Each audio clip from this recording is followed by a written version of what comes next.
Καλημέρα φίλες και φίλοι μου από την Ιταλία και από το όμορφο Ποζιτάνο. Αφού στο προηγούμενο βιντεάκι μας μιλήσαμε για τον Πυθαγόρα και για την αρμονία των σφαιρών, στο σημερινό βιντεάκι θα μιλήσουμε για το μονόχορδο του Πυθαγόρα, αλλά και πώς οι υπόλοιποι Έλληνες χρησιμοποίησαν το μονόχορδο σε όλη τη ζωή τους, σε όλη το φάσμα της ζωής τους. Λοιπόν, για τους φίλους που με βλέπουν για πρώτη φορά, καλό είναι να δουν τα προηγούμενα βιντεάκια, να καταλάβουν τι λέμε εδώ και κατ' επέκταση να δουν και τη συνέχεια. Λοιπόν, ο Πυθαγόρας, φίλοι μου, σκέφτηκε το εξής. Εάν πάρουμε ένα μονόχορδο 1 μέτρου και ακριβώς στη μέση, χτύπησε μάλλον ακριβώς στη μέση, τράβηξε το μονόχορδο και εκεί βγήκε μια νότα, η νότα ντο. Βέβαια, η νότα ντο δεν είναι πάντα η ίδια, γιατί είναι ανάλογο με το πόσο κουρδίζουμε τη χορδή. Εμείς στη συγκεκριμένη περίπτωση θα πάρουμε το ντο. Τι άλλο έκανε? Πήρε λοιπόν τη χορδή, την διαίρεσε του 1 μέτρου δια 1,618 και βγήκε στους 61,8 πόντους. Εκεί ακριβώς ξαναχτύπησε τη χορδή. Εκεί βγήκε μια δεύτερη νότα. Δια 1,618 επί του μέτρου μας κάνει 38,2 πόντους. Μια άλλη νότα. Δια 1,618 μας κάνει 23,6 μια άλλη νότα. Και κατ' επέκταση κάθε φορά που διαιρούσε με το 1,618. Έτσι λοιπόν ο Πυθαγόρας ανακάλυψε στην ουσία τη μουσική. Δηλαδή το μέτρο της μουσικής, το οποίο και το γνωστό μονόχορδο του Πυθαγόρα που όλοι μας γνωρίζουμε. Έτσι λοιπόν και οι αρχαίοι Έλληνες εκτός τον Πυθαγόρα σκέφτηκαν το εξής. Αφού ο Θεός τα πάντα τα έχει δημιουργήσει με τον νόμο της αρμονίας και ακόμα και όταν σε ένα μονόχορδο ακούμε τον νόμο της αρμονίας, γιατί το νόμο της αρμονίας παρεμπιπτόντως δεν μπορεί το ανθρώπινο μάτι να τον δει. Ο άνθρωπος μπορεί μόνο να ακούσει την αρμονία, δεν βλέπετε η αρμονία. Σκέφτηκαν λοιπόν, εάν ό,τι κατασκευάζουμε εμείς οι άνθρωποι το κάνουμε με τον νόμο της αρμονίας, δεν θα είμαστε θεάρεστοι? Και έτσι λοιπόν άρχισαν να κάνουν όλα τους τα κατασκευάσματα με τον νόμο της αρμονίας. Πήραν για παράδειγμα την περίμετρο της γης, δια 1,618, δια 1,618, δια πολλές φορές 1,618. Αν το κάνουμε αυτό θα βγάλουμε στο τέλος τις διαστάσεις της Ακρόπολης. Έτσι βλέπουμε ότι η Ακρόπολη, αν πάρουμε το μήκος της Ακρόπολης και το διαιρέσουμε δια 1,618 θα μας βγάλει το φάρδος.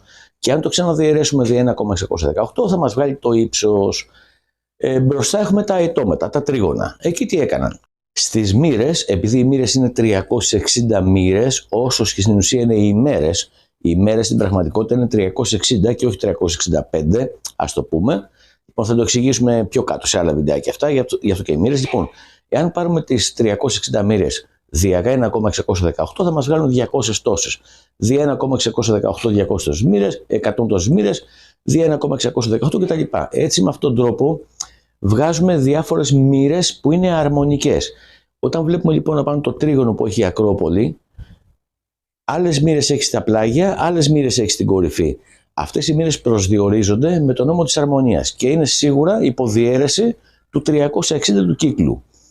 Στον κύκλο λοιπόν εξηγήσαμε πώς γίνονται οι μοίρες για να βρίσκουμε τις γωνιές. Λοιπόν, και προχώρησαν και σκέφτηκαν λοιπόν ότι αν αυτό το εφαρμόσουμε όχι μόνο στα κατασκευάσματά μας, όπως ήταν η Ακρόπολη, και κατ' επέκταση φυσικά δεν είναι μόνο η Ακρόπολη, είναι όλοι οι αρχαίοι ναοί σε όλη την Ελλάδα που είναι φτιαγμένοι με τον νόμο της αρμονίας. Λοιπόν, Ακρόπολη, Φιδία, Ικτίνος, Καλλικράτης, λοιπόν, ο Φιδίας. Σου λέει, αν κατασκευάσω και εγώ τα αγάλματά μου με τον νόμο της αρμονίας, δεν θα είναι πολύ πιο φυσικά ή μάλλον ακριβώς φυσικά και πολύ πιο αρεστά και πολύ πιο όμορφα? Γιατί ο νόμος αρμονίας, αυτό που κατασκευάζουμε ένα άγαλμα με τον νόμο της αρμονίας, δεν μπορεί κάποιος να πει ότι είναι όμορφο ή πολύ όμορφο ή κάτι άλλο. Είναι τέλειο. Γιατί είναι τέλειο? Γιατί ο Θεός που κατασκευάζει με τον νόμο της αρμονίας είναι τέλειος. Άρα και εμείς σαν άνθρωποι όταν κατασκευάζουμε με τον νόμο της αρμονίας, το αποτέλεσμα της κατασκευής που θα κάνουμε είναι τέλειο. Έτσι λοιπόν άρχισαν να κατασκευάζουν και τα αγάλματά τους. Και θα δούμε λοιπόν για παράδειγμα, να σας φέρω ένα παράδειγμα. Λοιπόν, εμείς οι άνθρωποι και ειδικά οι άντρες θέλουμε τις γυναίκες με σαρκώδη χείλη, μεγάλα στήθη, μικρή μεσούλα κτλ. Αυτό είναι υπερβολή, είναι ύβρις. Ύβρις σημαίνει υπερβολή. Το πραγματικό, το τέλειο, το σωστό είναι η Αφροδίτη της Μήλου, για παράδειγμα, που έχει φτιάξει Γιατί, μισό λεπτάκι, με την πακίτσα της που είναι λίγο η Αφροδίτη της Μήλου. Λοιπόν, αυτό που εμείς βλέπουμε, αυτό είναι η απόλυτη τελειότητα. Ενώ αυτό που εμείς ζητάμε οι άνθρωποι από την ομορφιά δηλαδή, τη γυναίκα που είπαμε πριν με τα σαρκώδη χείλη, αυτό είναι υβριστικό, είναι υπερβολικό. Σκεπτόμενοι λοιπόν οι άνθρωποι με αυτόν τον τρόπο, άρχισαν να κάνουν όλες τις κατασκευές τους οι αρχαίοι Έλληνες με τον νόμο της αρμονίας. Οπότε το αποτέλεσμα των πράξεών τους πάνω σε όλα τα επίπεδα ήταν πάντα τέλειο. Ούτε πολύ καλό, ούτε πάρα πολύ καλό, ούτε οτιδήποτε άλλο. Ήταν τέλειο. Και αν κάποιος έρθει και σου πει ότι ξέρεις κάτι, εμένα αυτό μου αρέσει ή δεν μου αρέσει κτλ., δεν σε ενδιαφέρει καθόλου, γιατί εσύ που γνωρίζεις για τον νόμο της αρμονίας, γνωρίζεις ότι αυτό που έφτιαξες, το αποτέλεσμα είναι τέλειο. Εννοείται ότι και οι αποστάσεις των ναών μεταξύ τους είναι πάλι με τον νόμο της αρμονίας κτλ., τα οποία θα τα πούμε σε επόμενο βίντεο, έτσι, για το πώς έχουν φτιάξει όλους τους ναούς. Δεν είναι μόνο τριγωνομετρία, είναι κάτι πολύ μεγαλύτερο. Και όχι μόνο. Σκέφτηκαν λοιπόν και έφτιαξαν και τη γραφή. Η ελληνική γραφή, το ελληνικό αλφάβητο, είναι φτιαγμένο με τον νόμο της αρμονίας.